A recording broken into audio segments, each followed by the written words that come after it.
Nós estamos vivendo hoje em dia numa época, numa era em que tudo é voltado para o exterior. É a era da tecnologia, da ciência, das comunicações, das grandes conquistas científicas.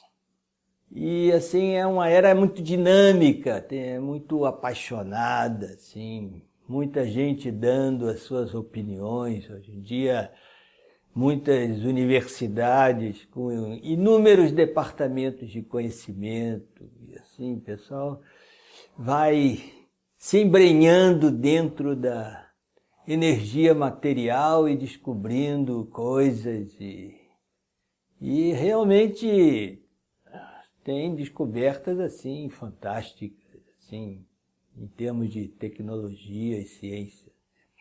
Agora, na antiguidade era diferente. O planeta vivia um outro momento, né? A vida não era tão agitada como hoje em dia. Muito mais pessoas estavam buscando iluminação espiritual, autorrealização. É daí que vem os conhecimentos de yoga, um conhecimento de autoanálise, de autoaperfeiçoamento, de chegar a níveis de conhecimento superiores, né? Como a Ashtanga Yoga de Patanjali, chegar até o Samadhi e chegar ao ponto de moksha, de mukti, de liberação. Tudo isso foi explorado nessa época em que o planeta viveu, isso há milênios atrás. Então, esse conhecimento espiritual ficou registrado desde essa época. E esse conhecimento espiritual, ele não muda. Ele não é casual, ele não é externo, porque trata da essência. A gente vê que os costumes, as tradições, elas vão se modificando e a personalidade externa das pessoas muda, o vestiário, o palavreado, os idiomas, tudo isso daí vai mudando, né? Os hábitos das pessoas e tudo. Mas a essência não muda. A alma é sempre a alma. As coberturas da alma se transformam, mudam. Você pode purificar ou você pode se degradar, sim. As suas coberturas, a mente, o intelecto, os sentidos, o corpo. Agora a alma não muda. Então esse conhecimento da antiguidade, esse conhecimento de autorrealização, ali já foi revelado o que é, porque nessa época muitos grandes pensadores e homens santos, pessoas santas, atingiram a iluminação espiritual. Atingiram um nível de consciência em que os canais da consciência se direcionaram para a transcendência. E assim o conhecimento revelado pôde entrar na sociedade humana. Então existem esses tratados espirituais que foram formulados nessa época do planeta.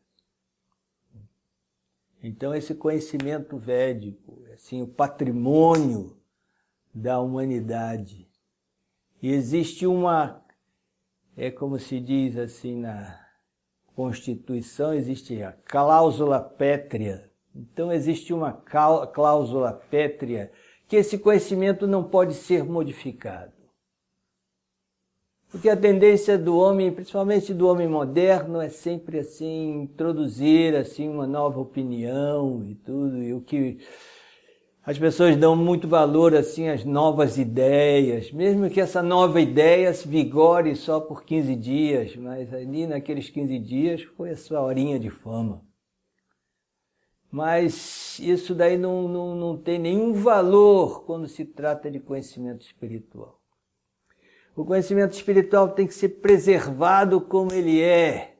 Ele não pode ser modificado, ele tem que ser passado de geração em geração da forma como ele é.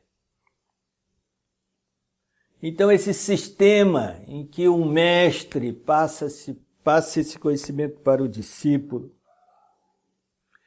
e o discípulo qualificado torna-se mestre que vai passar esse conhecimento para a próxima geração. Então esse processo, isso chama nas escrituras parampara. Parampara, a sucessão discipular. Então o conhecimento vai passando, o conhecimento que chega hoje em dia no sistema de Parampara é o mesmo conhecimento de milênios atrás. Porque estamos tratando da essência do homem, estamos falando da alma, estamos falando sobre Deus, estamos falando sobre mundo espiritual. Isso não muda. Então esse é um valor assim, inestimável desse conhecimento védico. Srila Prabhupada fez até um exemplo, mostrou uma alegoria assim, você está numa árvore, vamos dizer, uma mangueira, e tem uma manga madura bem lá no alto. Então existem várias maneiras de você conseguir aquela manga. Você pode conseguir um bambu assim bem comprido e bater ali, assim, mas ela vai cair no chão, vai se esborrachar. E não é nada seguro. Agora, se chamar os amigos e um trepa lá no último galho, depois o outro no galho intermediário, e depois assim a manga vem passando de mão em mão, ela chega no solo, assim, na mão de alguma pessoa e chega intacta. Então, assim, da mesma forma também o conhecimento tem que chegar até nós de uma forma assim, intacta, como ele é. Então, isso é a importância desse sistema de Parampara que é enaltecido com um valor de importância dentro da filosofia. Além dessa questão do Parampara, tem outra questão também muito importante. Querer abarcar a realidade através da nossa própria compreensão, através do nosso próprio intelecto é impossível. Nós temos que recorrer a fontes corretas, nós temos que recorrer aos representantes desse conhecimento e, assim, com muita submissão, aceitar esse conhecimento. Porque é impossível uma pessoa tentar realizar a realidade por si própria. É como Krishna diz no Bhagavad Gita, Daivi Hiesha Gunamai Mamamaya Durachaya. Mamevaye prapadyante mayam etam tarantite. Diz que essa energia material a qual nós estamos aqui submersos nela, que é composta dos 3 modos da natureza, paixão, ignorância e bondade, é durachaya. É impossível de ser superada. Mas quando nós estamos conectados com Krishna, e essa conexão com Krishna é feita através de um representante de Krishna, através do mestre espiritual. Porque o mestre espiritual, ele tem já está num nível de realização espiritual mais avançado do que o iniciante. Então, qualquer pessoa pode se tornar um mestre espiritual se qualificar. Então, essa relação com Krishna tem que ser feita através do mestre espiritual, né? E baseado nas fontes corretas, nas escrituras. E não nas opiniões. Tarko pratishta shrutayo vibhinam nasaurishyasya matam nabhinam.